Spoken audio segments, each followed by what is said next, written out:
Hello viewers, ఇంకో వీడియోతో ఇప్పుడు మనము మీ ముందుకు వస్తున్నాను. నా పేరు Valluru Venkateswarlu. I'm real estate consultant. ఈ వీడియో ఏంటంటే ముఖ్యంగా ఏం చెప్తుందంటే అగ్రికల్చర్ ల్యాండ్ ఇన్వెస్ట్మెంట్స్లో ముఖ్యంగా ఏంటంటే వెరీ టిపికల్ సిచ్యువేషన్ వచ్చే అగ్రికల్చర్ ల్యాండ్ అనమాట. అగ్రికల్చర్ ల్యాండ్స్లో ఏమేమి చెక్ చేయాలా అనేది మీద ఓన్లీ ఫోకస్ చేసి మనం మాట్లాడుతున్నాము. ఈ వీడియో చివరి వరకు చూడండి, డెఫినెట్గా మీకు ఉపయోగపడుతుందని ఆశిస్తున్నాను. ఇందులో ఏంటంటే ముఖ్యంగా అగ్రికల్చర్ ల్యాండ్లో ఏంటంటే పట్టాదారు పాస్బుక్, దాంట్లో అది మీరు అతని దగ్గర ఒరిజినల్ ఉందా, ఒరిజినల్ ఉంటే అందులో ఒక డీటెయిల్స్ చూడాలి.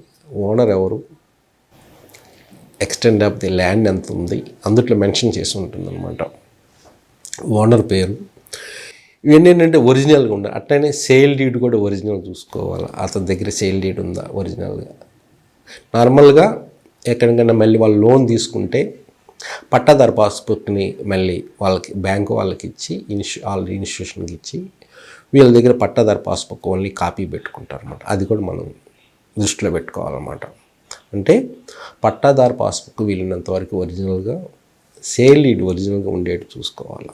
అప్పుడే ఏమంటే అథెంటిసిటీ, యాక్చువల్గా ఓనర్ ఎవరు, ఆ యొక్క ల్యాండ్ ఓనర్ ఎవరు అనేది మనకు తెలుస్తుంది అనమాట.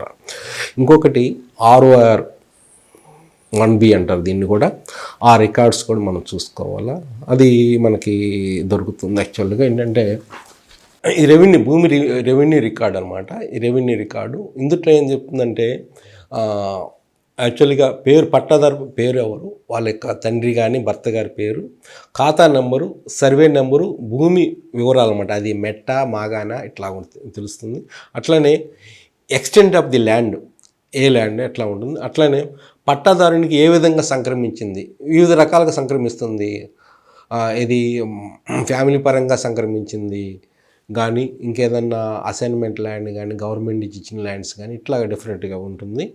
ఈ విధంగా కూడా ఇది మనకి కంపల్సరీగా ఉండాలా. ఇదొకటి కూడా చెక్ చేసుకోవాలా. ఎందుకంటే ఈ పర్టికులర్స్ మళ్ళీ సేల్ లీడ్లో మళ్ళీ పట్టాదారు పాస్బుక్లో అన్నీ మ్యాచింగ్ చేసుకోవాలన్నమాట. కరెక్ట్గా పేర్లు, కరెక్ట్గా ఎక్స్టెండ్ ఆఫ్ ది ల్యాండ్ ఎంత ఉంది, అతను మనకి ఎంత అమ్ముతున్నా, ఎంత ఎక్స్టెండ్ ఆఫ్ ది ల్యాండ్ అమ్మడానికి ట్రై చేస్తున్నాడు అనేది కూడా మనం మ్యాచింగ్ చేసుకోవాలా. అట్లనే ఇంకొకటి ఏంటంటే ఈసీ అంటే ఎన్కంపరెన్స్ సర్టిఫికేట్ అనమాట. ఎన్కంపరెన్స్ సర్టిఫికేట్ కూడా ఇట్లా ఉంటుంది యాక్చువల్గా.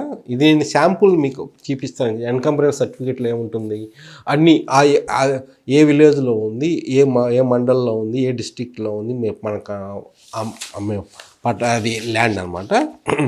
ఇందులో కూడా ఏంటంటే ఎక్కడి నుంచి వచ్చింది, రిజిస్టర్ డేట్ ఏంటి, ఎగ్జిక్యూషన్ డేట్ ఏంటి, సేల్ డీడ్లో వాల్యూ ఎంత ఉంది, ఎగ్జిక్యూషన్ ఎవరు, సేల్ చేసింది ఎవరు, కొన్న వాళ్ళది, ఇప్పుడు ప్రస్తుతం ఎవరి పేరు మీద ఉంది అనేది దాని మీద ఉంటుంది.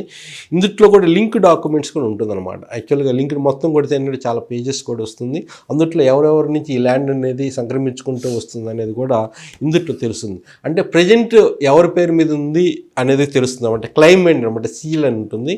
సీల్ అంటే క్లైమెంట్, అతని పేరు మీద ఉంది ల్యాండ్ అన్నట్టు. ఎగ్జిక్యూట్ అంటే సెల్లర్ పేరు. అంటే లేటెస్ట్ ఈసీ అనేది కంపల్సరీగా మన దగ్గర ఆ ప్రాపర్టీకి సంబంధించిన ఈసీ అనేది తీసుకోవాలి. ఇంకోటి అడంగల్ పహానీ కూడా 1955 కాడి నుంచి మన దగ్గర ఉండాలండి. అది కూడా చాలా ఇంపార్టెంట్. ఇది ఇట్లా ఉంటుంది. అడంగల్ పహానీ ఇట్లా అడంగల్ పహానీ కూడా ఏంటి, ఇది విలేజ్ VRO దగ్గర ఉంటుంది. ఇవన్నీ ఎందుట్లో కూడా ఏంటంటే అతని ల్యాండ్ ఎంత, ల్యాండ్లో ఏ పంట వేశారు, ఎంత ఎక్స్టెండ్ వేశారు అనే వివరాలు కూడా తెలుస్తుంది. దీన్ని పహానీ కూడా ఏంటి, అడంగల్ కూడా ఏంటంటే ఎవ్రీ 6 monthsకి ఒకసారి వాళ్ళు అప్డేట్ చేయాలా, టు MROకి అప్డేట్ చేయాలన్నమాట. అంటే ఇయర్లీ ట్వైస్ అప్డేట్ చేయాలన్నమాట.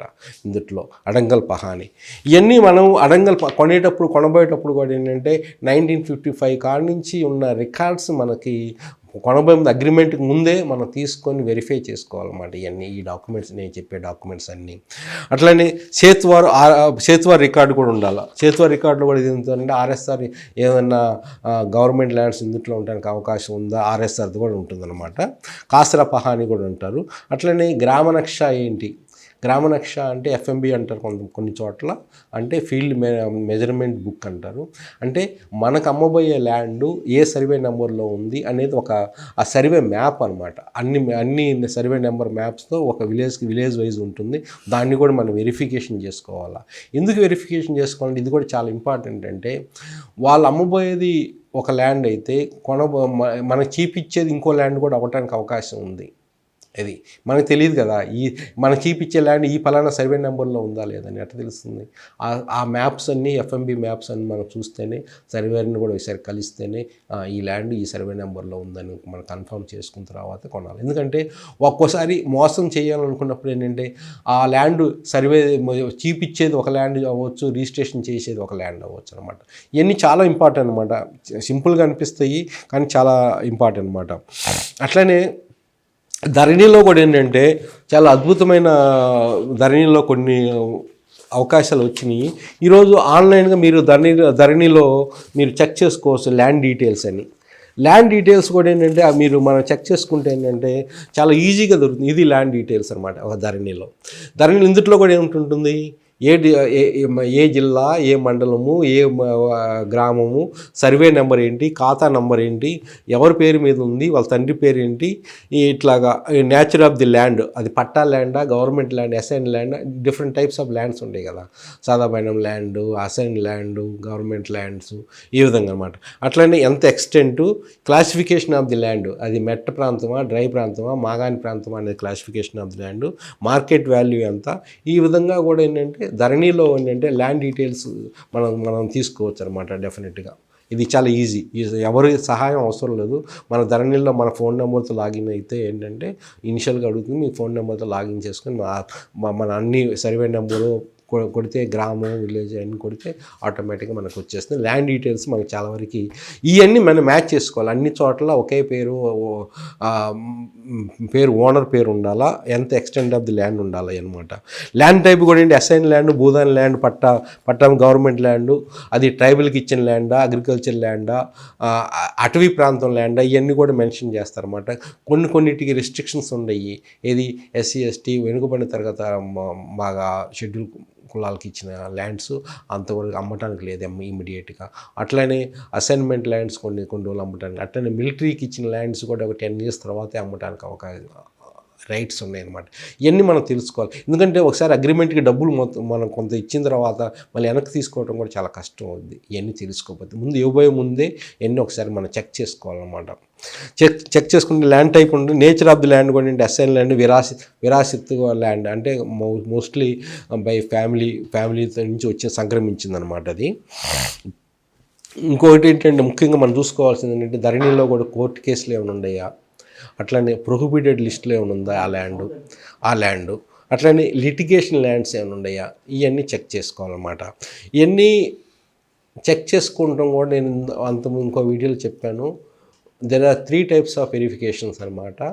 ఫిజికల్ వెరిఫికేషను, ఇంకోటి legal verification and revenue verification. Physical వెరిఫికేషన్లో ఏం తెలుస్తుంది, యాక్చువల్గా మనకు అమ్మబోయే సెల్లరు అతనిదేనా ల్యాండు, అతని యొక్క ఆధీనంలో ఉంది ఆ ల్యాండు అనేది మనకు తెలుస్తుంది. చుట్టుపక్కల వాళ్ళని ఎంక్వైరీ చేసుకోవాలా, అక్కడ ఏమన్నా ప్రాబ్లమ్స్ ఏమైనా ఉన్నాయని తెలుసుకుంటానికి ఫిజికల్ వెరిఫికేషన్ ఆ సైట్కి వెళ్తేనే మనకు తెలుస్తుంది అనమాట.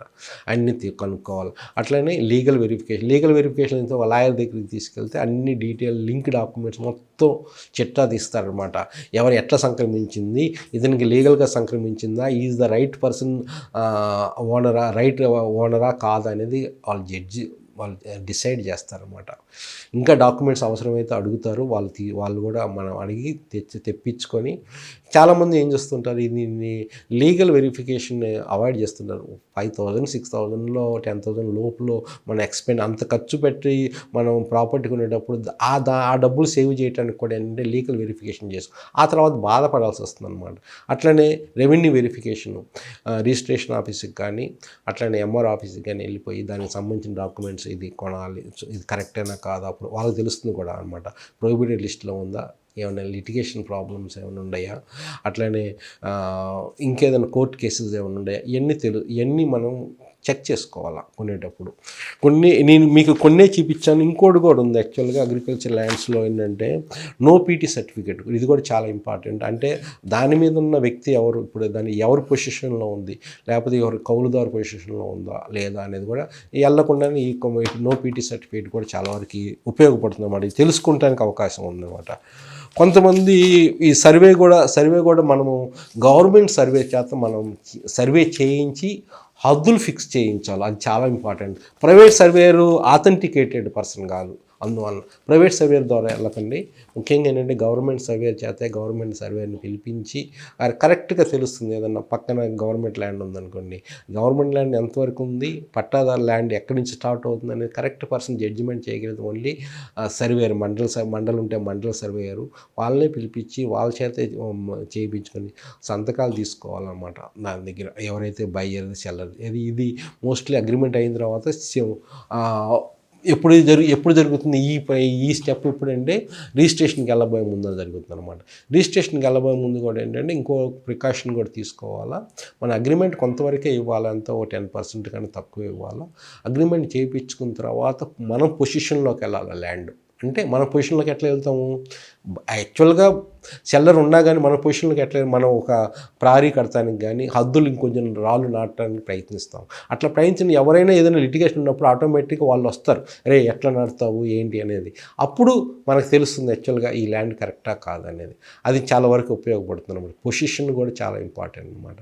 ఆ తర్వాతే ఏదైనా పేపర్లో అవసరమైతే పేపర్లో కూడా నోటిఫికేషన్ చేసేసి పలానా ల్యాండ్ మేము కొనబోతున్నాము, ఏదైనా లిటిగేషన్ ఏదైనా క్లైమేట్ ఎవరైనా ఉంటే మాకు తెలియజేయాలనేది కూడా మా పేపర్లో కూడా అడ్వర్టైజ్మెంట్ చేస్తారు. ఆ తర్వాత ఫైనల్గా అన్నీ చెక్ చేసుకున్న తర్వాత రిజిస్ట్రేషన్కి వెళ్ళాలన్నమాట. రిజిస్ట్రేషన్లో కూడా ఏంటంటే వైట్ అమౌంట్ ఇవ్వడానికి కంపల్సరీగా ఇవ్వండి, వైటే ఇవ్వండి. ఎంతైతే రిజిస్ట్రేషన్ చేస్తున్నారో అంతకి వైట్ కంపల్సరీ, క్యాష్ పరంగా యాక్సెప్టబుల్ కాదనమాట. ఇంకోటి ఏంటంటే ఇది చాలా ఇంపార్టెంట్ అనమాట. ఇది మీరు జాగ్రత్తగా ఈ ప్రికాషన్స్ని మీరు ఫాలో అయితే డెఫినెట్గా చాలా వరకు 90% of the problem, 95% of the problems మీరు సాల్వ్ చేసుకోవచ్చు. లీగల్ వెరిఫికేషన్ కంపల్సరీ చేయించండి. కాస్త డబ్బులు ఎక్కువ పోతాయి అనుకోండి, మీరు దానికి కక్కుర్తిపడి మనం చేసాం అనుకోండి, చాలా వరకు ఎంతో కష్టపడిన డబ్బులు చాలా వేస్ట్ అవుతానికి అవకాశం. ఎందుకంటే మనం చూస్తున్నాం వీటిల్లో ముఖ్యంగా అగ్రికల్చర్ ల్యాండ్స్లో మిగతా డిటీసీపీ ప్లాటింగ్లో పెద్దగా రావు కానీ ప్రాబ్లమ్స్. ఇంకోటి కూడా చూసుకోవాల్సింది ఎఫ్టీఎల్. ఎఫ్టీఎల్ అంటే ఫుల్ ట్యాంక్ లెవెల్. ట్యాంక్ పక్కన చెరువు ఉందనుకోండి, ఆ ల్యాండ్ కూడా మనకు అమ్ముతానికి ట్రై చేస్తారు ఓనరు. అది కూడా జాగ్రత్తగా చూసుకోవాలి. ఎఫ్టీఎల్ ఉందా, దానికి మార్జిన్ ల్యాండ్ ఎంత ఉంది, ఇవన్నీ చూసుకోవాలన్నమాట. అవన్నీ చూసుకున్న తర్వాతే మనము ఫైనల్గా రిజిస్ట్రేషన్ చేసుకోవాలి. My name is Valluru Venkateswarlu. నా కాంట్రాక్ట్ నెంబర్ 8121748850. Thank you.